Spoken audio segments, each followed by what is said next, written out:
Bonjour à tous, ravi de vous retrouver comme tous les samedis ou presque pour les news moto de la semaine. Semaine qui s'est avérée plutôt intéressante alors que je m'y attendais pas du tout. Comme quoi, en cherchant, on finit dans la plupart des cas par trouver. Pour aujourd'hui, j'ai donc quelques belles indiscrétions et de bien jolis modèles que je crois en tout cas à vous présenter. Il sera question de BMW mais aussi de Honda, de Moto Guzzi, peut-être plus exotique, on va parler de Bajaj, de CF Moto. Bref, c'est parti.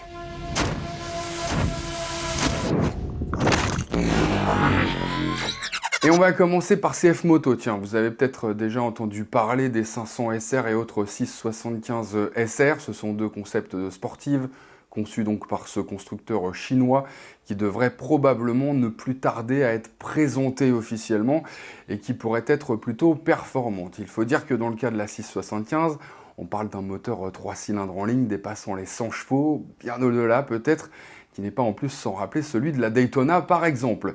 Mais celle qui devrait arriver en premier à en juger par ces images officielles, donc maintenant, puisqu'elles ont été rendues publiques par CF Moto, eh bien c'est la 500 SR avec son 4 cylindres de 500 cm3 qui, selon la marque, pourrait atteindre les 230 km/h. Ce qui, suite à un savant calcul effectué par les équipes de Motorrad Online, eh bien, ne serait possible qu'à la condition d'atteindre les 83 chevaux, donc pas mal pour un 500. Et ce qui, de fait, aussi la rendrait éligible à un bridage pour les permis A2. Mais surtout, rien à voir avec le concept très hyper sport dans l'âme. Là, on est plutôt sur du rétro type Yamaha XSR 900 GP par exemple. Un point amusant, les phares ronds à l'avant, ils sont pas typés Angelize juste pour amuser la galerie. Au centre de chacun d'entre eux se trouvent des conduits pour alimenter un ram air. Quand je vous dis que ça va commencer sérieusement à puer pour les Japonais s'ils réagissent pas rapidement.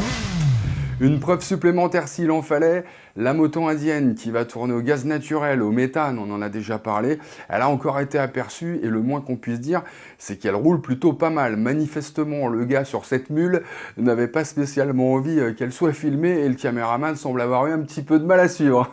D'après le site Ride Apart, Bajaj serait même laissé à dire qu'elle serait lancée dès le 18 juin et qu'elle s'appellerait Bajaj Bruiser. La bonne nouvelle pour les Indiens, mais pourquoi pas chez nous à un moment, si l'électrique devient un peu moins une priorité, qui sait, c'est que Bajaj affirme que les coûts d'utilisation pourraient être réduits de 65% par rapport à une moto à essence. Alors vous allez me dire que sachant que l'Inde est un producteur de méthane, c'est facile, mais que chez nous, ça serait peut-être pas la même chose. C'est pas faux, mais prenez le GPL, c'est pratiquement moitié moins cher que le SP95. Alors pourquoi pas le méthane? Et puis donc avec le gaz dont on parle, c'est jusqu'à 50% d'émissions de CO2 en moins, 75% des émissions de monoxyde de carbone en moins, et une réduction de près de 90% des hydrocarbures non méthaniques. Peut-être que ça pourrait attendrir les plus soucieux de l'environnement parmi nous. Vous voyez ce que je veux dire?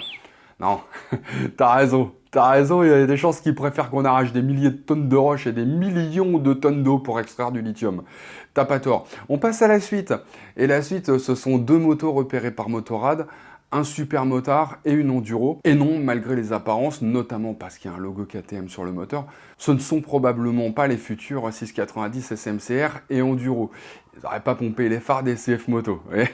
Et du coup, je me dis, mec, il y a un truc qui cloche quand même. Et là, je me souviens d'avoir vu passer un truc sans trop y prêter attention, une petite vidéo il y a quelques jours. Mais oui, bien sûr, c'est juste la GazGaz SM700. Bah oui, parce que GazGaz, c'est aussi comme Husqvarna, dans le giron de KTM. Or, GazGaz vient effectivement de publier une vidéo sur son Supermoto. Mais en même temps, ces photos sont sorties à peu près au même moment. Donc non, ça doit pas être ça, je me dis. Non, Motorrad a sûrement raison. Ça doit bien être des GazGaz ES800 et SM800 dont on parle depuis déjà quelques temps, basés sur des 790 KTM Adventure. Et puis quand même, ce logo KTM, il me travaille. Et donc je me dis, pourquoi ne serait-on pas tout bêtement aussi en train de regarder les futurs SMCR et Enduro 800 de KTM? En fait, ça serait même assez logique. Encore une affaire à suivre, les amis. On continue avec d'autres photos volées d'un modèle qui pose question, là encore. Alors là, ça saute pas aux yeux comme ça, mais il se pourrait bien que ce soit la première Moto Guzzi produite en Inde. Ouais, ça va peut-être faire grincer quelques dents, mais bon, c'est comme ça. Piaggio, le groupe à qui appartient Moto Guzzi, a une usine en Inde. Et il n'est pas impossible que Moto Guzzi ait décidé de produire la future Stornello là-bas. Pourquoi je le pense? Eh ben déjà parce que c'est de là que viennent les RS 457 dont j'ai complètement oublié de vous parler. Hein. Oui, ça arrive, hein, qu'est-ce que tu veux que je te dis? Je l'ai zappée celle-là. Pourtant elle est mignonne, regardez, la petite sœur de l'Aprilia RS 660. Non, vous trouvez pas? Bah si. Bon bref, Moto Guzzi a redéposé le nom Stornello il y a quelques temps, qui à l'origine, je vous le rappelle, dans les années 60, hein, était une 125.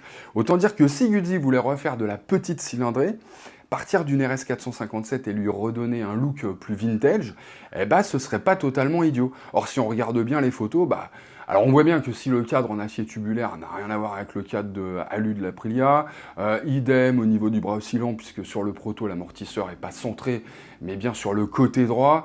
Mais alors par contre côté freinage, et plus généralement des roues, hein, bah, y a quand même de grosses ressemblances. Hein. Il y a aussi quelques petits éléments ça et là, mais bon. Le principal, c'est surtout le moteur. C'est clairement celui de la 457 Aprilia, avec ses 48 chevaux. On pourrait donc être sur une Aprilia, hein, mais ce feu arrière, qui semble tout droit tomber d'une étagère de Mondello Delario, en plus du style général de la moto, hein, ce petit phare et tout ça, bah, ça renforce tout de même beaucoup la thèse de la Moto Guzzi Stornello, dont on commence aussi à entendre parler un petit peu. Je vous tiens au jus. De belles images pour pratiquement conclure aujourd'hui, celle de la Honda CBR 1000 RR Fireblade SP Carbon Edition 2024, à vos souhaits. Bon, vous allez me dire, elle est toute noire et basta. Eh ben oui, il n'y a rien qui change. Faut dire que c'est déjà le sommet de la chaîne alimentaire hein, chez Honda. Hormis tous les éléments donc, qui passent au carbone et qui allègent la moto d'un petit kilo. Mais elle ne sera produite aussi qu'à 300 exemplaires, dont 70 pour la France. Ah ouais, c'est pas sûr que ça suffise à faire lâcher 28 000 € environ. Quoique, puisque la version normale est déjà à 26 749 €. Alors après tout, pourquoi pas. Et on termine avec quelques photos, pas volées du tout cette fois, puisque je les ai trouvées sur le compte officiel de Marcus Flash, le nouveau patron de BMW Motorrad, et qui dévoile un petit peu ce qu'ils vont présenter cette année au concours d'élégance de la Villa d'Este. Alors en gros, ça sent le gros R18 90 des familles. En clair, c'est ce que je demandais lorsque la R18 est sortie, hein, à savoir un gros roadster avec ce gros boxeur là, tu vois, un truc bien velu quoi. Eh ben ça m'a l'air en bonne voie, hein, typé muscle bike, hein, ça va sans dire, avec en plus une selle suspendue comme sur le Bobber Triumph. Tu demandes le peuple, j'ai envie de te dire. Qu'est-ce qu'il y a, Gilles? Hein? BM, ils ont sorti les images de la nouvelle moto. Qu'est-ce que tu racontes comme connerie à 2h du mat là? Avec les décalages horaires? Attends, tu déconnes ou quoi? Qu'est-ce que c'est que cette bécane alors? C'est pas une R18, c'est une R20. Bon, ça va. C'est un moteur de 2 litres alors? Putain, mais il y avait déjà 150 et quelques Nm de coupe sur la R18 là. Ils vont nous faire quoi là? 200 Nm de coupe ou quoi? Elle est hyper épurée? C'est beau? Oh, tu me saoules, sérieux? Comme ça là? En pleine nuit? Tu veux vraiment que je me relève? Ah non. Ah les gars, je vous mets les images, on en reparlera quand on en saura un peu plus. Hein. Allez, sur ce, allô. Hein? Tu me souffles dans le nez là? Non, sérieux, c'est désagréable, je te jure.